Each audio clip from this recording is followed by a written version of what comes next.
मुख्यमंत्री योगी आदित्यनाथ ने एक्स पर पोस्ट किया और सोशल मीडिया पर सीएम ने लिखा कि आस्था, समता और एकता के महासमागम महाकुंभ 2025 प्रयागराज में पावन मकर संक्रांति के शुभ अवसर पे पवित्र संगम में आस्था की पवित्र डुबकी लगाने वाले सभी पूज्य संतगणों, कल्पवासियों व श्रद्धालुओं का हार्दिक अभिनंदन।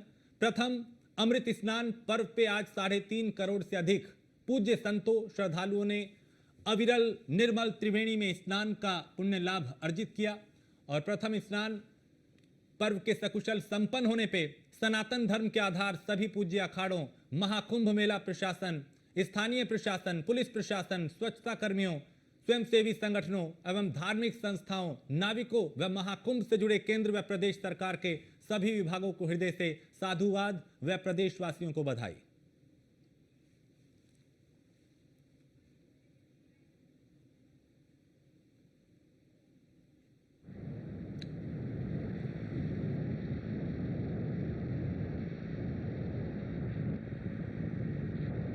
आशीष हमारे साथ हमारे संवाददाता मोहसिन, 3.5 करोड़ लोगों ने इस महास्नान में आस्था की डुबकी लगाई। इतने बड़ी संख्या में श्रद्धालुओं को संभालने के लिए जो क्राउड मैनेजमेंट था, क्या वो सफल रहा? कहीं किसी तरह की कोई अव्यवस्था नहीं दिखाई दी? देखिए राजेश, बिल्कुल निश्चित तौर पर कह सकते हैं कि जो प्रथम स्नान था, प्रथम अमृत स्नान में जो है उत्तर प्रदेश की योगी आदित्यनाथ की सरकार जो है इस पहली परीक्षा में पूरी तरह से पास हो गई है, क्योंकि लगातार जो कयास लगाए जा रहे थे कि जो श्रद्धालुओं की संख्या है मकर संक्रांति के इस पावन पर्व पर जो प्रथम अमृत स्नान होगा उसमें एक भारी श्रद्धालुओं का जन सैलाब उमड़ कर आएगा। तो तकरीबन 3.5 करोड़ से ज्यादा श्रद्धालुओं ने आज गंगा मैया में आस्था की डुबकी लगाई है। और कल अगर पौष पूर्णिमा की बात करते हैं, जो 13 जनवरी को पौष पूर्णिमा के स्नान के साथ महाकुंभ दिव्य और भव्य और सुरक्षित और डिजिटल इस महाकुंभ की जो शुरुआत हुई थी उसमें भी तकरीबन 2.5 करोड़ से ज्यादा श्रद्धालुओं ने आस्था की डुबकी लगाई थी। तो अगर मोटा मोटा इसे हम जोड़ लेते हैं तो 5 से 6 करोड़ श्रद्धालु अब तक आस्था की डुबकी लगा चुके हैं। तो ऐसे में आप ये अनुमान लगा सकते है उसमें ये श्रद्धालुओं की एक संख्या बताई जा रही है कि 40 करोड़ से ज्यादा श्रद्धालु यहाँ पहुंचेंगे। तो मुझे ऐसा लगता है कि अगर इसी गति से ये स्नान में अगर श्रद्धालुओं की संख्या बढ़ती रही तो ये आंकड़ा और भी आगे जा सकता है, क्योंकि 29 जनवरी को जो दूसरा अमृत स्नान होना है उसमें संभावना यह है कि मौनी अमावस्या पर 7 से 8 करोड़ श्रद्धालु आस्था की डुबकी लगा सकते हैं। तो आप देखिए कितना बड़ा ये आंकड़ा है, 7 से 8 करोड़ का। और अगर ये आंकड़ा इसको छू जाता है तो फिर वो 40 करोड़ की संख्या को भी पार कर जाएगा। रही बात क्राउड मैनेजमेंट की, तो बिल्कुल निश्चित तौर पर कहीं ऐसा नहीं लगा कि ये करोड़ों करोड़ों श्रद्धालुओं का रेला है। बिल्कुल ऐसा लग रहा था कि बहुत स्मूथ चल रहा था, न किसी से कोई नोक झोंक, न किसी से कोई किसी तरह का कोई मिसबिहेव, न पुलिसकर्मियों का किसी से किसी तरह का कोई भी झगड़ा। या जिस तरह से आप देखते हैं कि अगर कहीं भी अगर पुलिस प्रशासन के जवान तैनात होते हैं या कोई दूसरा कोई भी आयोजन होता है या कई बार ट्रैफिक में चलते हुए भी झगड़ा हो जाता है, लेकिन यहाँ इतना क्राउड होने के बावजूद भी किसी भी तरह की कोई अव्यवस्था नजर नहीं आई, बल्कि सब कुछ ऑटो मोड में चलता रहा।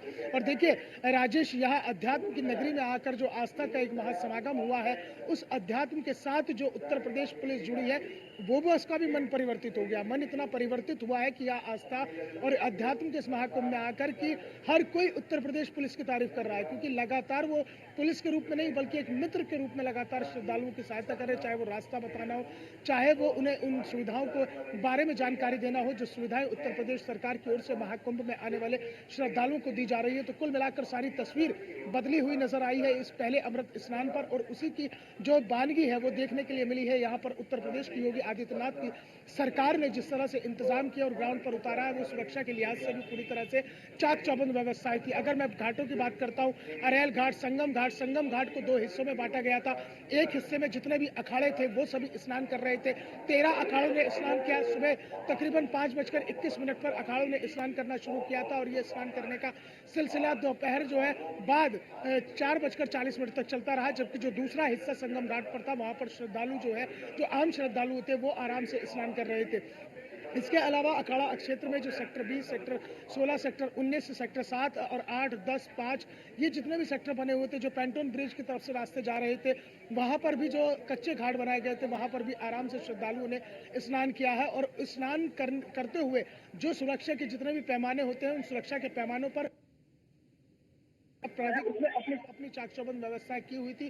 फिर चाहे वहां पर जल पुलिस की तैनाती करनी हो, जल पुलिस की चौकियों को स्थापित करना हो, एनडीआरएफ के जवानों को तैनात करना हो, इसके साथ ही साथ जो पीएससी के गोताखोर हैं उनकी वहां पर तैनाती क्यों ना रही हो। और सबसे बड़ी बात यह थी कि एनडीआरएफ की 2 टीमें वहां पर काम कर रही थी। 2 टीमें यानी कि महिला टीम और पुरुष टीम, इन टीमों को अलग अलग डिप्लॉय किया गया था। 56 महिला एनडीआरएफ की टीमों को तैनात किया गया था और महिला एनडीआरएफ की टीमें मोटर बोट पर सवार हर एक घाट पर मौजूद थी, क्योंकि महिलाओं की भी एक बड़ी संख्या यहाँ पर स्नान करने के लिए पहुंची थी। तो कुल मिलाकर जो आस्था का महाकुंभ है और जो आज हम बात करते हैं, जब आज पहला अमृत स्नान हुआ है तो उसमें व्यवस्थाएं पूरी तरह से चाक चौबंद नजर आई। हर श्रद्धालुओं की जबान पर जो है इन व्यवस्थाओं और आस्था, देखिए दोनों ही चीजें थी, आस्था और व्यवस्था, इन दोनों का जो बेहतरीन संगम हुआ है आज पहले अमृत स्नान पर। तो कह सकते हैं कि योगी सरकार और योगी की पुलिस जो है वो इस पहली परीक्षा में पास हो गई है, पूरी तरह से पास हुई है, बिना किसी लाग लपेट के या बिना किसी नोक झोंक के। तो कुल मिलाकर जो तस्वीरें हैं अब शाम के वक्त भी जो है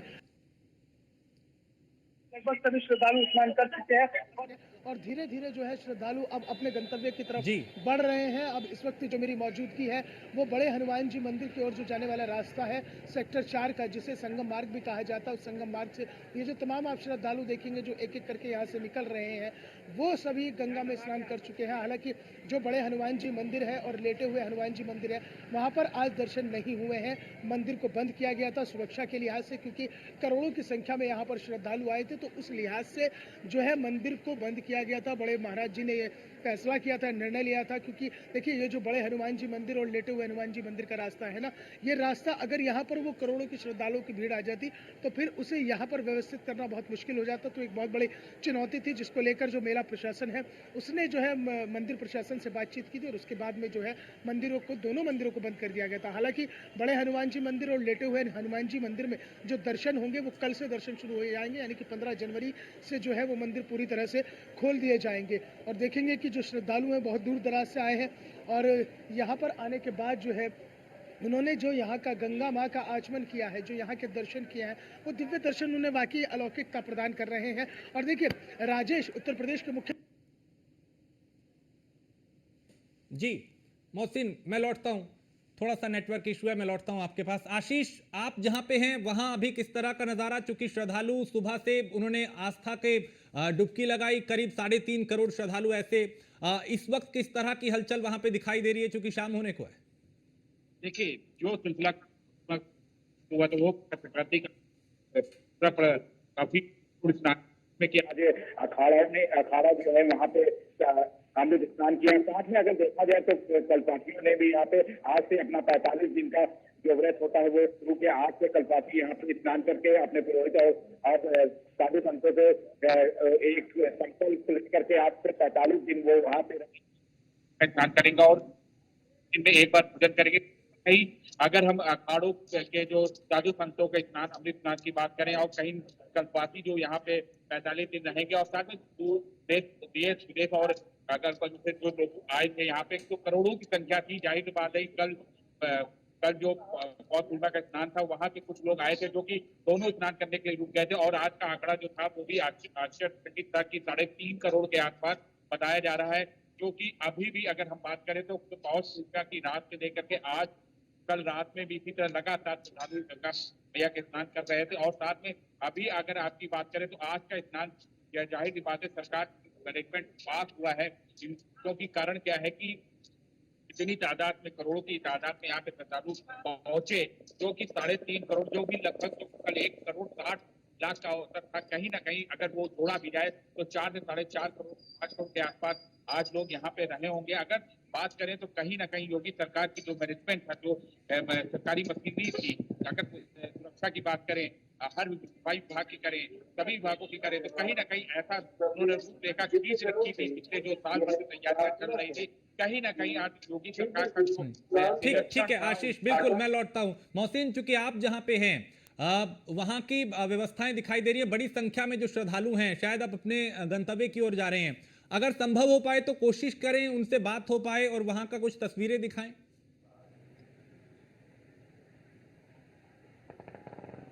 देखिए बिल्कुल राजेश, मैं पूरी कोशिश करूंगा कि जो श्रद्धालु अपने गंतव्य की तरफ लौट रहे हैं और जिन्होंने गंगा में आस्था की डुबकी लगाई है उनसे बात करने की भी कोशिश करेंगे और ये भी जानने की कोशिश करेंगे कि उन्हें उत्तर प्रदेश के इस प्रयागराज तीर्थराज नगरी प्रयागराज में आकर कैसा लगा और यहाँ की व्यवस्था कैसी लगी। हालांकि लगातार न्यूज़ वन इंडिया की टीम यहाँ पर मौजूद है, चप्पे चप्पे की खबर हम अपने दर्शकों तक पहुँचा रहे हैं और न्यूज़ वन इंडिया सबसे बड़ी मेगा कवरेज लगातार न्यूज़ वन इंडिया पर जारी है और हम यहाँ से आस्था और व्यवस्था इन दोनों का जो समागम हुआ है उनकी तस्वीरें और उनकी सब जो बातचीत है वो भी अपने दर्शकों तक पहुंचा रहे हैं ताकि जो दर्शक हैं वो भी ये जान सके, जो वहां तक नहीं पहुंच पा रहे हैं दर्शक, वो कम से कम न्यूज़ वन इंडिया के माध्यम से जो है आस्था के इस महाकुंभ के दर्शन कर सके और उन दर्शनों को करने के बाद जो है वो यहाँ पर धर्म लाभ कमा सके, पुण्य लाभ कमा सके।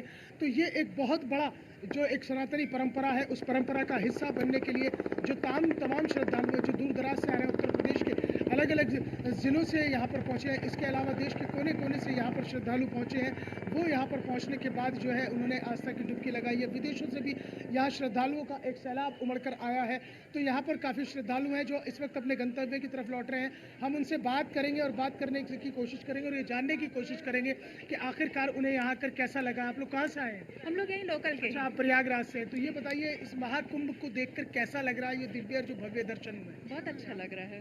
कभी देखा था कि प्रयागराज की धरती पर ऐसा महाकुंभ हो सकता है? नहीं, आपको कैसा लगा यहाँ? बहुत अच्छा लगा, बहुत मजा आया। नहीं, मतलब जो महाकुंभ है, जो ये तस्वीर आपने देखी है, जो हाईटेक एक महाकुंभ है, कभी ये आपने इमेजिन किया था कि इतना बड़ा महाकुंभ इतना हाईटेक हो सकता है? नहीं, आप क्या कहेंगे? बहुत अच्छा लगा यहाँ पे आके और बहुत अच्छी सजावट की है सरकार ने। तो आप लोगों ने स्नान किया है? हाँ बिल्कुल किया, बिल्कुल किया। कैसा लगा ये महाकुंभ और यहाँ की आस्था और व्यवस्था दोनों? बहुत ही बढ़िया व्यवस्था है। हाँ, एआई से सिक्योरिटी को मॉनिटर किया जा रहा है, रश को कंट्रोल किया जा रहा है, जब जहाँ जरूरी हो तो वहाँ पे, जैसे आज ये बड़े हनुमान जी का दर्शन मैं खुद वापस आ रहा हूँ, रोका गया है। वो तो सुरक्षा के लिहाज से रोका गया क्योंकि करोड़ों के यहाँ श्रद्धालु हैं, तो ऐसे में अव्यवस्था ना हो इसलिए यह किया गया। यही अरेंजमेंट जो किया गया है ना, क्योंकि security of the devotee is most important, तो उसके हिसाब से बढ़िया काम किया गया है। बहुत ही बढ़िया, बेस्ट है, सब बेस्ट है। बेस्ट था से या सुपर बेस्ट था? सुपर बेस्ट, अच्छा, सुपर बेस्ट, ग्रेटेस्ट व्यवस्था है और बहुत ज़्यादा खुश हैं। और एक बात में से बोलेंगे, नमः पार्वती पते हर हर महादेव। जो दिव्य और भव्य कुंभ था वो बहुत ही अच्छा रहा और घूमने में जो भी व्यवस्था थी वो सब व्यवस्थित रही, अच्छी खासी व्यवस्था तो थी। ये व्यवस्थाएं आपको पसंद आई? योगी का महाकुंभ मॉडल था ये, जिस पर पूरी दुनिया की नजरें टिकी हुई थी। डिजिटल मॉडल था जो वो पूरी दुनिया में फेमस मतलब हुआ था, एक बहुत बड़े मेले के रूप में, वो बहुत ही अच्छा रहा और यहाँ की जो व्यवस्था थी, सिक्योरिटी से लेकर के जो भी मतलब व्यवस्था सभी सही थी। अच्छा, एक बात बताइए, पुलिस का बिहेवियर कैसा रहा? कहते हैं ना कि जब आस्था के कुंभ में आते हैं तो मन परिवर्तित हो जाता है। पुलिस का बिहेवियर बहुत ही पोलाइटली रहा, बहुत ही अच्छा, बहुत ही कोऑपरेटिव रहा है। पुलिस ने बहुत ही कोऑपरेट किया है और अच्छे से बिहेव भी किया है। एक मैप होना चाहिए जिसके द्वारा उनको पता होना हाँ, वो तो बाहर से भी फोर्स आया होता ना, काफी बाहर से भी फोर्स था। लेकिन व्यवस्थाएं कैसी रही यहाँ की जो आपको देखा है ना? व्यवस्थाएं सर एक नंबर है सर, बिल्कुल बेस्ट व्यवस्थाएं हैं, इससे अच्छी व्यवस्था हो ही नहीं सकती। मतलब एक नॉर्मल व्यक्ति भी यहाँ अगर आएगा ना तो उसको ये नहीं लगेगा कि यहाँ कोई व्यवस्था नहीं है, उसके लिए हर चीज़ यहाँ पे अवेलेबल है, यहाँ पे हर चीज़ अवेलेबल है और सर प्रशासन बिल्कुल सहयोग कर रहा है। तो ये कैसा रहा महाकुंभ? क्योंकि मैं ये भी देख रहा हूँ कि युवाओं में बहुत जबरदस्त उत्साह है, बहुत बड़ा क्रेज है इस महाकुंभ को लेकर। बिल्कुल, पहली बार हमने महाकुंभ का पहले पार्ट बने हैं 140 साल में, तो हमें सारे दोस्त मिलकर यहाँ पे आना चाहे और प्रधानमंत्री मोदी और योगी जी को हम धन्यवाद करना चाहेंगे कि उन्होंने जितना सनातनी धर्म को चाहे उनकी मान्यता है उसको बढ़ा चढ़ा के दिखा रहे हैं, जिससे हमें भी अच्छा लग रहा है और लोग जान भी रहे हमारे धर्म और संप्रदाय को। हमारा महाकुंभ हमारा महापर्व बदलते हुए जा रहा है। आप लोग कहाँ से आए? हम लोग आए यूपी रेणुकूट सोनभद्र सोनभद्र से आए हैं। तो सब दोस्तों ने मिलकर प्लान बनाया। वैसे दोस्तों अक्सर जो है पिकनिक पे जाने का प्लान बनाते हैं, पहाड़ों पे घूमने का प्लान बनाते हैं, लेकिन अब जो सनातन परंपरा जो अब सर्वोपरि हो रही है, शिरोमणि हो रही है, तो अब बदल रहा है, मन बदल रहा है। आप श्रद्धालुओं को हमारा खुद का अगला प्लान है केदारनाथ जाने का। हाँ, जो 2 से 3 महीने बाद प्लान कर रहे हैं सारे दोस्त लोग मिलकर वापस।